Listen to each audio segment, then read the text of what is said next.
Livro narrado desenvolvido por Cristiane Batista, inscreva-se, grata. Representação por símbolos nos sonhos. Outros sonhos típicos. Freud. A análise desse último sonho, de cunho biográfico, é uma prova clara de que reconheci desde o início a presença do simbolismo nos sonhos.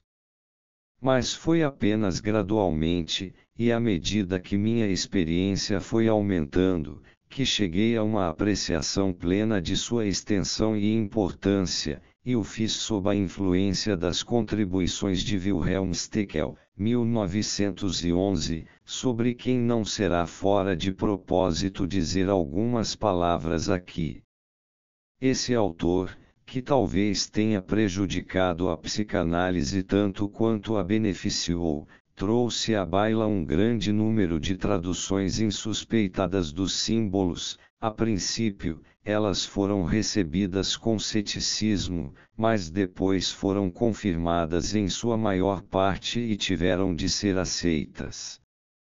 Não estarei minimizando o valor dos serviços de Steckel ao acrescentar que a reserva cética com que suas propostas foram recebidas não deixava de ter sua justificativa. E isso porque os exemplos com que ele confirmava suas interpretações muitas vezes eram pouco convincentes, e ele utilizou um método que deve ser rejeitado como cientificamente indigno de confiança.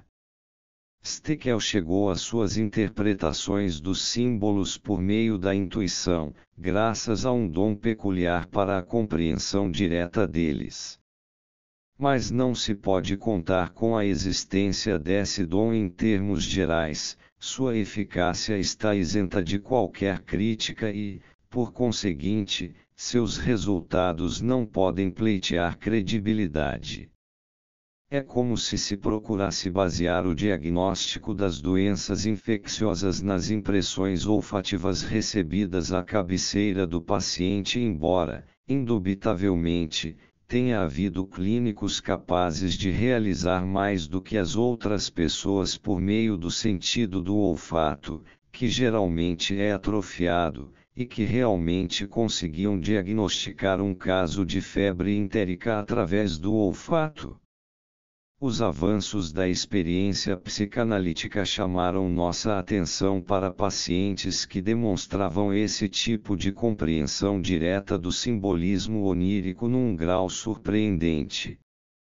Muitas vezes, eram pessoas que sofriam de demência precoce, de modo que, por algum tempo, houve uma tendência a suspeitar de que todo sonhador dotado dessa apreensão dos símbolos fosse vítima daquela doença.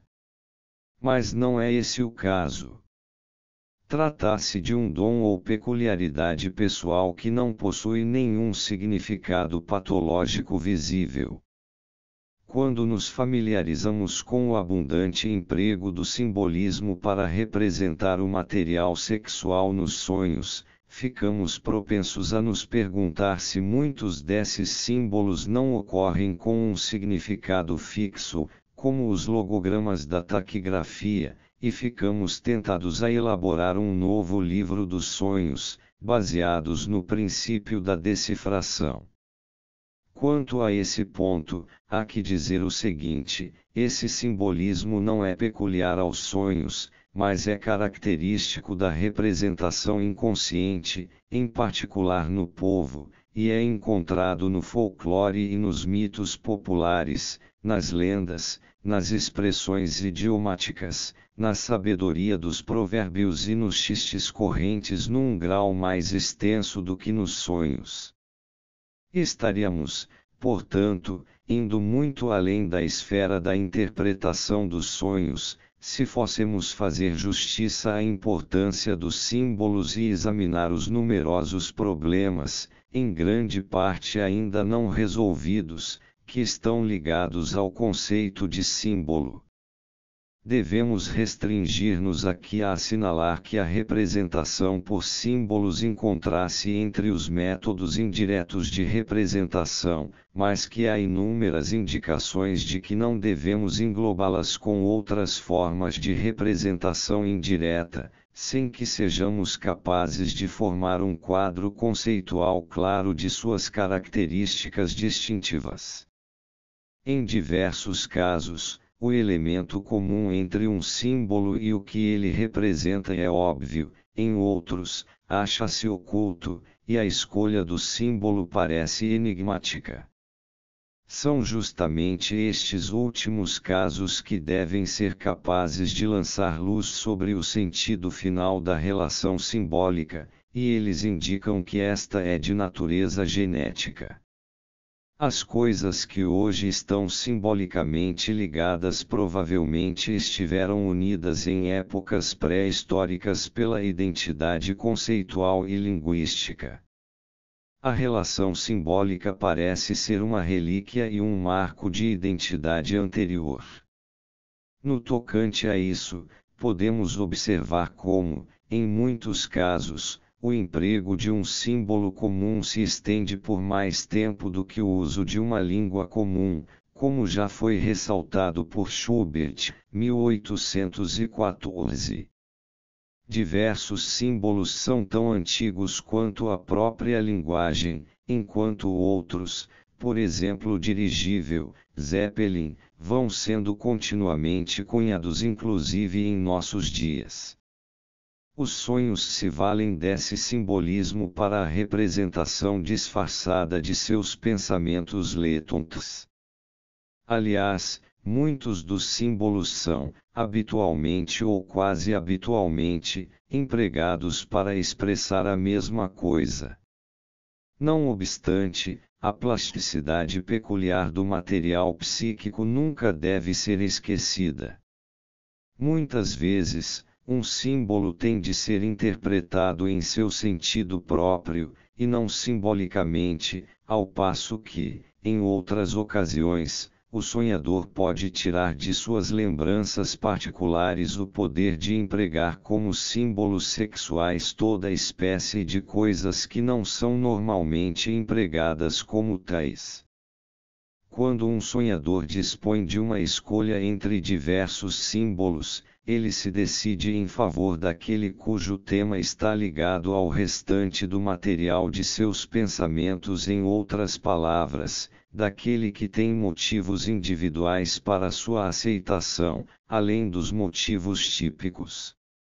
Embora as investigações posteriores à época de Scherner tenham tornado impossível contestar a existência do simbolismo onírico até mesmo Havelock, Ellis admite ser indubitável que nossos sonhos estão plenos de simbolismo. É preciso confessar que a presença de símbolos nos sonhos pode facilitar sua interpretação, mas também pode torná-la mais difícil.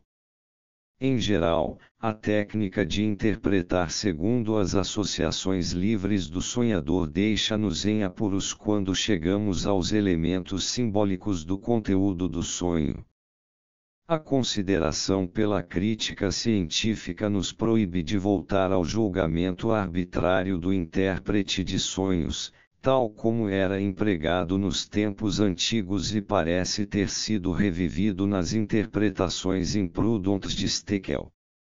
Somos assim obrigados, ao lidar com os elementos do conteúdo do sonho que devem ser reconhecidos como simbólicos, a adotar uma técnica combinada que, por um lado, baseie-se nas associações do sonhador e, por outro, preencha as lacunas provenientes do conhecimento dos símbolos pelo intérprete. Devemos aliar uma cautela crítica na decifração dos símbolos a um estudo cuidadoso destes em sonhos que forneçam exemplos particularmente claros de seu uso, a fim de desarmarmos qualquer acusação de arbitrariedade na interpretação dos sonhos. As incertezas que ainda se prendem a nossas atividades como intérpretes de sonhos decorrem, em parte, de nossos conhecimentos incompletos, que podem ser progressivamente ampliados à medida que avançarmos, mas também decorrem de certas características dos próprios símbolos oníricos. Frequentemente, eles não possuem um significado único, podendo mesmo possuir inúmeros sentidos e, como ocorre com a escrita chinesa, a interpretação correta só pode ser alcançada, em cada ocasião, partindo-se do contexto. Essa ambiguidade dos símbolos vincula-se à característica dos sonhos de admitirem uma superinterpretação, de representarem num único conteúdo pensamentos e desejos que são, muitas vezes, de natureza muito divergente. Levando em conta essas restrições e ressalvas, darei agora prosseguimento ao tema. O imperador e a imperatriz, ou o rei e a rainha, de fato representam, em geral, os pais do sonhador, e o príncipe ou princesa representa a própria pessoa que sonha.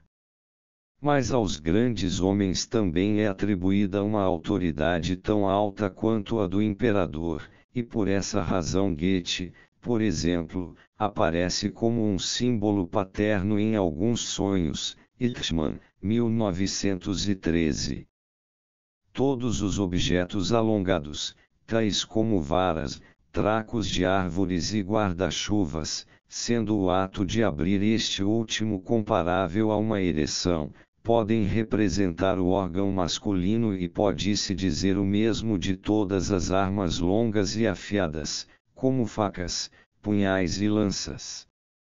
Outro símbolo frequente, embora não inteiramente inteligível, da mesma coisa são as lixas de unhas, possivelmente por causa do movimento de esfregar para cima e para baixo.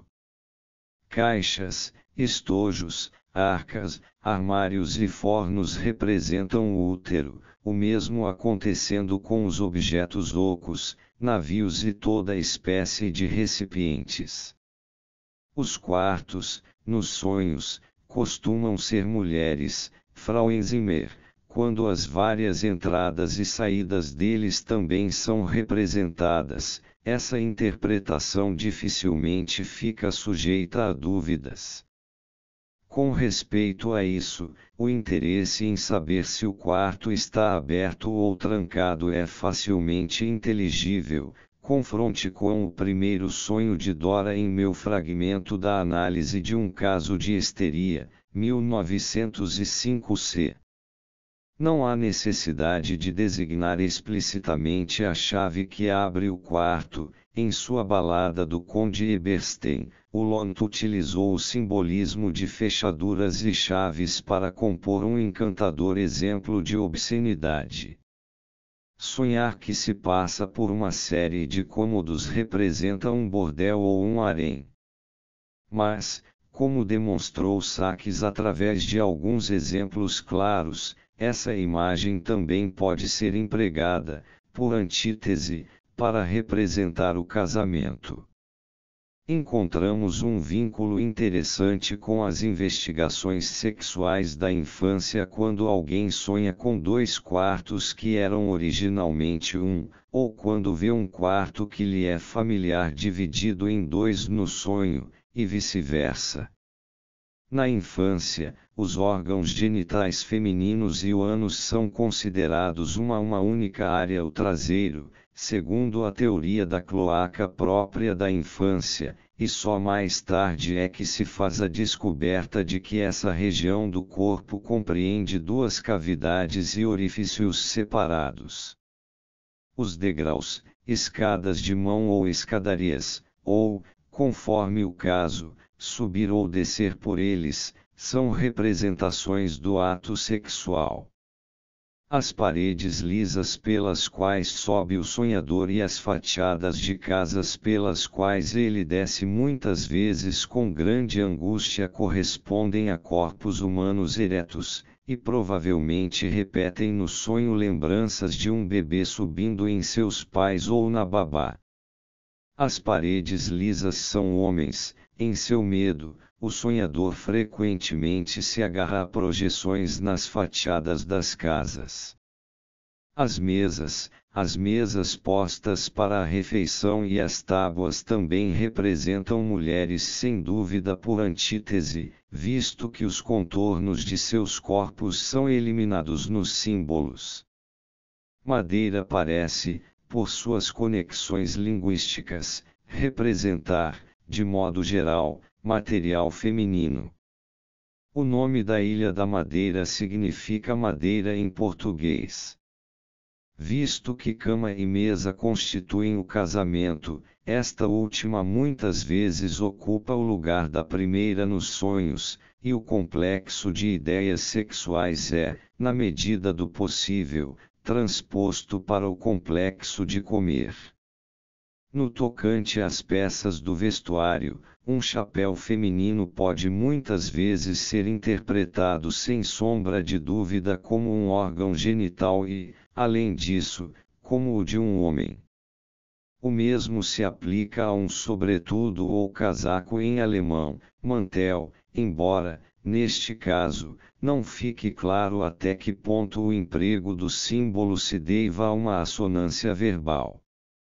Nos sonhos produzidos por homens, a gravata aparece com frequência como símbolo do pênis. Sem dúvida, isso ocorre não apenas porque as gravatas são objetos longos, pendentes e peculiares aos homens, mas também porque podem ser escolhidas de acordo com o gosto, uma liberdade que, no caso do objeto simbolizado, é negada pela natureza.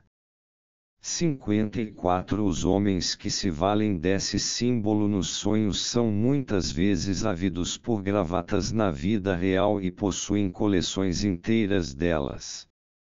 É altamente provável que todos os aparelhos e máquinas complicados que aparecem nos sonhos representem os órgãos genitais, e, em geral, os masculinos, na descrição dos quais o simbolismo dos sonhos é tão infatigável quanto o trabalho do xiste. Tampouco há qualquer dúvida de que todas as armas e todos os instrumentos são usados como símbolos do órgão masculino, por exemplo, arados, martelos, rifles, revólveres, punhais, sabres etc. Da mesma forma, muitas paisagens nos sonhos, especialmente as que contenham pontes ou colinas cobertas de vegetação, podem ser claramente reconhecidas como descrições dos órgãos genitais. Marcinowski publicou uma coletânea de sonhos ilustrados por seus autores com desenhos que aparentemente representam paisagens e outras localidades que aparecem nos sonhos. Esses desenhos mostram com grande nitidez a distinção entre o sentido manifesto e o sentido latente de um sonho. Enquanto, para olhos inocentes, eles aparecem como plantas, mapas, e assim por diante, uma inspeção mais cuidadosa mostra que representam o corpo humano, os órgãos genitais etc., e só então é que os sonhos se tornam inteligíveis. Ver a esse respeito os trabalhos de Pfister sobre criptogramas e quebra-cabeças pictográficos. Também no caso de neologismos ininteligíveis, vale a pena ponderar se eles não poderiam constituir-se de componentes com um significado sexual.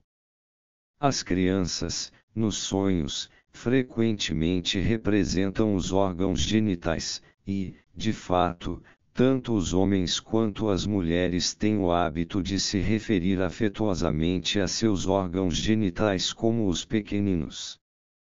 Steckel tem razão em reconhecer um irmãozinho como o pênis. Brincar com uma criancinha, bater nela etc., muitas vezes representa a masturbação nos sonhos.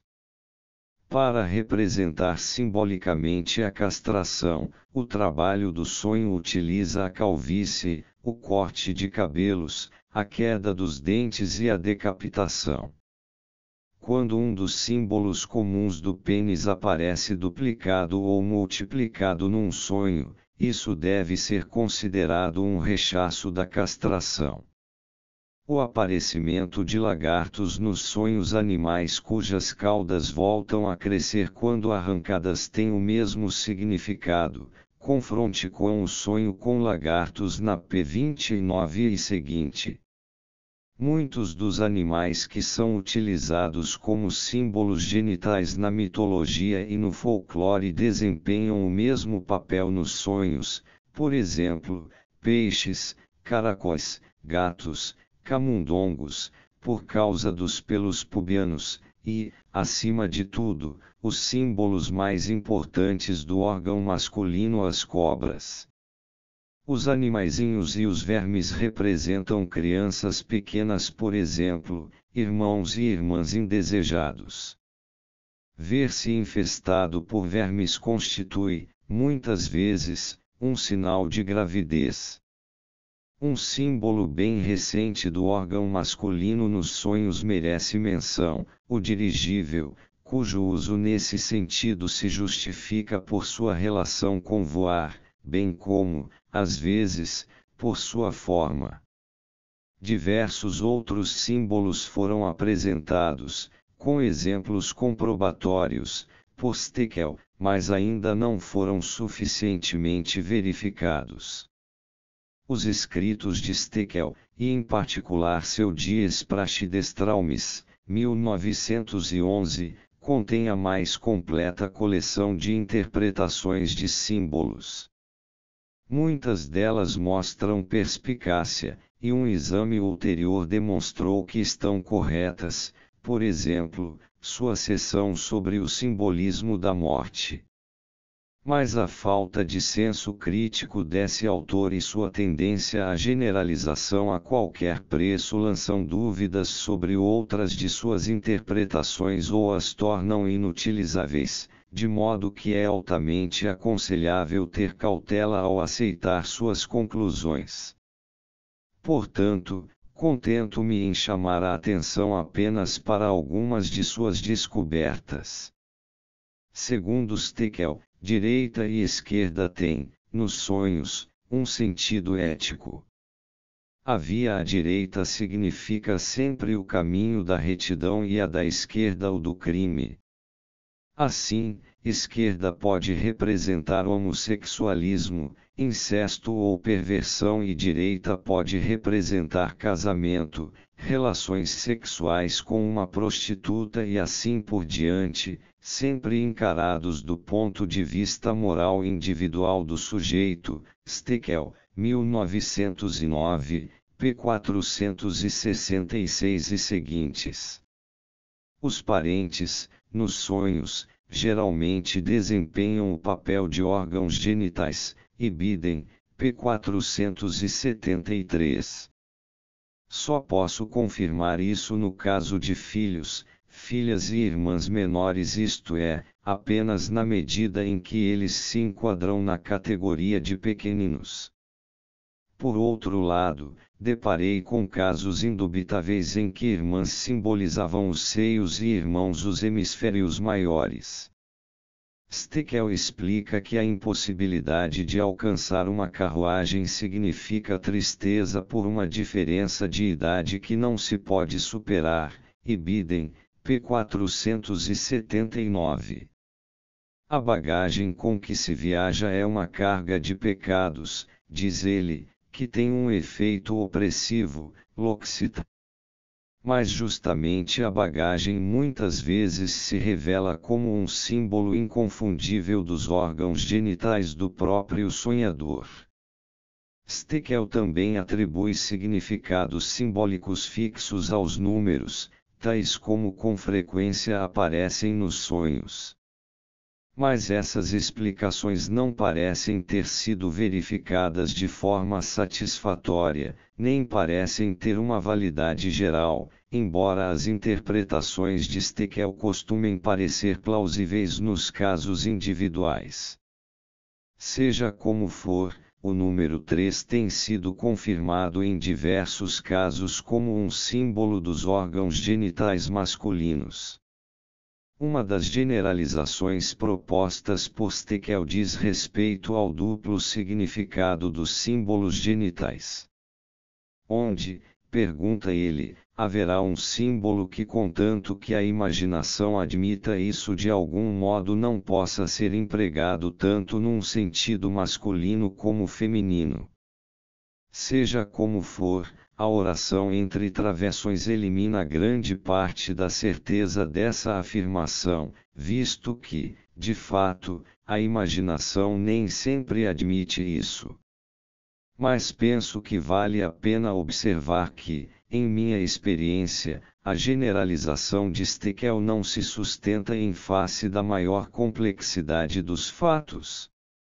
Além dos símbolos que podem representar com a mesma frequência tanto os órgãos genitais masculinos quanto os femininos, existem alguns que designam um dos sexos predominantemente ou quase exclusivamente, e ainda outros que são conhecidos apenas com um significado masculino ou feminino. Pois é fato que a imaginação não admite que objetos e armas longos e rígidos sejam utilizados como símbolos dos órgãos genitais femininos, ou que objetos ocos, tais como arcas, estojos, caixas etc., sejam empregados como símbolo dos órgãos masculinos. É verdade que a tendência dos sonhos e das fantasias inconscientes a empregarem bissexualmente os símbolos sexuais tem uma característica arcaica, pois na infância a distinção entre os órgãos genitais dos dois sexos é desconhecida e a mesma espécie de genitália é atribuída a ambos. Mas também é possível ser levado a supor erroneamente que um símbolo sexual seja bissexual, caso se esqueça de que em alguns sonhos há uma inversão geral do sexo, de modo que o que é masculino é representado como feminino, e vice-versa. Tais sonhos podem, por exemplo, expressar o desejo de uma mulher de ser homem. Os órgãos genitais também podem ser representados nos sonhos por outras partes do corpo, o órgão masculino, por uma mão ou um pé, e o orifício genital feminino, pela boca, um ouvido ou mesmo um olho. As secreções do corpo humano, muco, lágrimas, urina, sêmen etc., podem substituir umas às outras nos sonhos.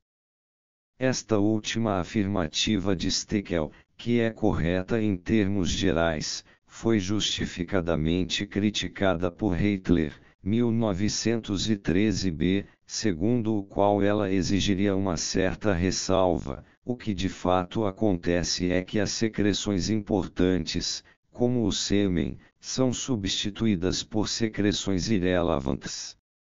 Espera-se que essas indicações muito incompletas possam servir para estimular outros a empreenderem um estudo geral mais cuidadoso do assunto. Eu próprio tentei dar uma explicação mais elaborada do simbolismo dos sonhos em minhas conferências introdutórias sobre psicanálise, 1916-17. Acrescentarei agora alguns exemplos do emprego desses símbolos nos sonhos, com a intenção de indicar como se torna impossível chegar à interpretação de um sonho quando se exclui o simbolismo onírico e como se é irresistivelmente levado a aceitá-lo em muitos casos. Ao mesmo tempo, contudo, gostaria de fazer uma advertência categórica contra a supervalorização da importância dos símbolos na interpretação dos sonhos, contra a restrição do trabalho de traduzir os sonhos a uma simples tradução de símbolos e contra o abandono da técnica de utilização das associações do sonhador. As duas técnicas de interpretação dos sonhos devem ser complementares, mas, tanto na prática como na teoria, o primeiro lugar continua a ser ocupado pelo processo que descrevi inicialmente e que atribui uma importância decisiva aos comentários feitos pelo sonhador, ao passo que a tradução de símbolos, tal como a expliquei, está também a nosso dispor como método auxiliar.